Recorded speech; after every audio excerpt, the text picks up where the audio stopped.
చేస్తేనే వాళ్ళు అప్లోడ్ ఇస్తారు. అటువంటి చోట దుబాయ్ లాంటి చోట ఒక సిమెంట్ ప్లాంట్ని మనం తీసుకొని అక్కడ శ్రీ సిమెంట్ మనం ఇస్తాము. సో కాబట్టి ఇప్పుడున్న వాడుతున్న మీరందరూ కూడా కాంట్రాక్టర్ సోదరులు వేదిక సోదరులు కూడా మనం రామకృష్ణ గారు చెప్పారు, మూర్తిదత్త గారు చెప్పారు, సిమెంట్ వాడుతూ ఉన్నాం. సో క్వాలిటీ నచ్చి కంటిన్యూ చేస్తున్నారు, అంతే కదండి. సో ములాజ్ మీద 1-2 సార్లు తీసుకుంటారు, తర్వాత క్వాలిటీ బాగుంటేనే కంటిన్యూ చేస్తారు కదా. ఎందుకంటే క్వాలిటీ బాగాలేనప్పుడు కస్టమర్ దగ్గర మన పేరు పోతుంది. కాబట్టి సిమెంట్ కంటే డీలర్ కంటే కూడా మన పేరు మన పని ఇంపార్టెంట్. కాబట్టి క్వాలిటీ నచ్చితేనే మనం ముందుకు పోతాం. సో మీ అందరికీ మన క్వాలిటీ నచ్చుతుందని మీరు చెప్పడం జరిగింది. సో శ్రీ సిమెంట్ అనేది ఈ క్వాలిటీ పారామీటర్ మీద ఎలా పని చేస్తుంది అనే దానికి మీరే నిదర్శనం. సో మొదటిసారి డీలర్ కోర్స్ మీద మీరు సిమెంట్ తీసుకుంటారు, రెండోసారి క్వాలిటీ పేరు మీద మీరు సిమెంట్ తీసుకుంటారు. సో కాబట్టి శ్రీ సిమెంట్ అనేది క్వాలిటీకి ముందు ప్రయారిటీ ఇచ్చి క్వాలిటీతోనే ఎదిగినటువంటి సంస్థ. సో క్వాలిటీగానే మనం సిమెంట్ ఇవ్వడం ప్రతిసారి జరుగుతూ ఉంది. సో శ్రీ సిమెంట్కి సంబంధించి మరొక ప్రత్యేకమైనటువంటి విశేషం ఏంటంటే, విజయం ఏంటంటే, మనం మీరు ఒక పెద్ద బ్రాండ్ అంటే ఒక బ్రాండ్ పేరు చెప్పారు. సో ఆ బ్రాండ్కి శ్రీ సిమెంట్కి ఉన్నటువంటి ఒక ప్రత్యేకమైనటువంటి తేడా ఏంటి అంటే, మనం ఇండియాలో మనకు దొరికే ఏ సిమెంట్ అయినా కానీ, సో మన కర్నూలులో సుమారుగా 15 బ్రాండ్లు దొరుకుతాయి కదా, 15-20 బ్రాండ్లు దొరుకుతాయి కదా. సో మీరు ఏ సిమెంట్ కంపెనీతో అయినా మన బ్రాండ్ని కంపేర్ చేయండి. సో మన సిమెంట్ యొక్క షేర్ వాల్యూ, మన సిమెంట్ యొక్క షేర్ వాల్యూ మిగతా ఏ సిమెంట్ కంపెనీ కంటే కూడా 5-6 రెట్లు. సో మీరు ఒక పెద్ద బ్రాండ్ చెప్పారు, ఆ బ్రాండ్కి మనకి ఉన్నటువంటి షేర్ వాల్యూ తేడా.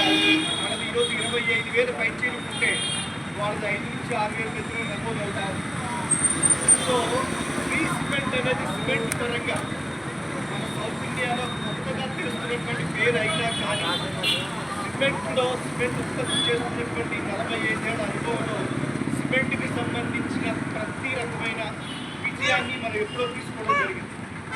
సో సిమెంట్ క్వాలిటీలో కానీ, సిమెంట్కి సంబంధించి ఎక్స్పాన్షన్లో కానీ, సిమెంట్కి సంబంధించి కంపెనీ పరంగా సిమెంట్ని ఆ క్వాలిటీ మెయింటైన్ చేస్తూ అన్నిటికంటే ఎక్కువ నమోదు చేయడంలో కానీ, ఉత్పత్తి చేయడంలో కానీ మనం నమ్మకలుగా ఉన్నాం. సో కాబట్టి ఇప్పుడు ఉన్నటువంటి కాంట్రాక్టర్ సోదరుల్లో వేస్ట్ సోదరులు ఇప్పటి వరకు సిమెంట్కి సంబంధించి మన మూర్తిజావలి గారు, రామకృష్ణ గారు చెప్తేనే వీళ్ళు సిమెంట్ తీసుకుంటూ శ్రీ సిమెంట్ని ఆ క్వాలిటీ గురించి, కంపెనీ గురించి ఐడియా లేకుండా తీసుకున్నట్లయితే నేను చేసే రిక్వెస్ట్ ఏంటంటే, మీరు ఒక మంచి బ్రాండ్ని వాడుతూ ఉన్నారు. ఈ బ్రాండ్ యొక్క అనుభవం 45 ఏళ్ళు. ఈ 45 ఏళ్ళుగా భారతదేశంలో ఉన్నటువంటి అన్ని గొప్ప ప్రాజెక్టులలో మన భాగస్వామ్యం ఉంది. సో ఇప్పుడు ఏపీలో గడుస్తున్న ఒక పెద్ద ప్రాజెక్ట్ పేరు ఏంటంటే, ఆంధ్రప్రదేశ్లో నడుస్తున్న పెద్ద ప్రాజెక్ట్ పేరు పోలవరం. సో అట్లాగే ప్రతి స్టేట్కి సంబంధించి ఏదో ప్రాజెక్ట్ నడిచే ఉంటుంది కదా. సో ఈ పోలవరం ప్రాజెక్ట్ చేయడానికి సిమెంట్ కావాల్సిందే అవసరం లేదు, కంపల్సరీ కావాలి. అట్లా మనకు ఉన్నటువంటి 29 రాష్ట్రాల్లో ఈ 29 రాష్ట్రాల్లో మనం స్టార్ట్ చేసిన ఈ 45 ఏళ్ల కాల వ్యవధిలో ఎక్కడో చోట ఏదో ప్లేస్లో పోలవరం లాంటి ప్రాజెక్ట్ నడిచి ఉంటుందా లేదా?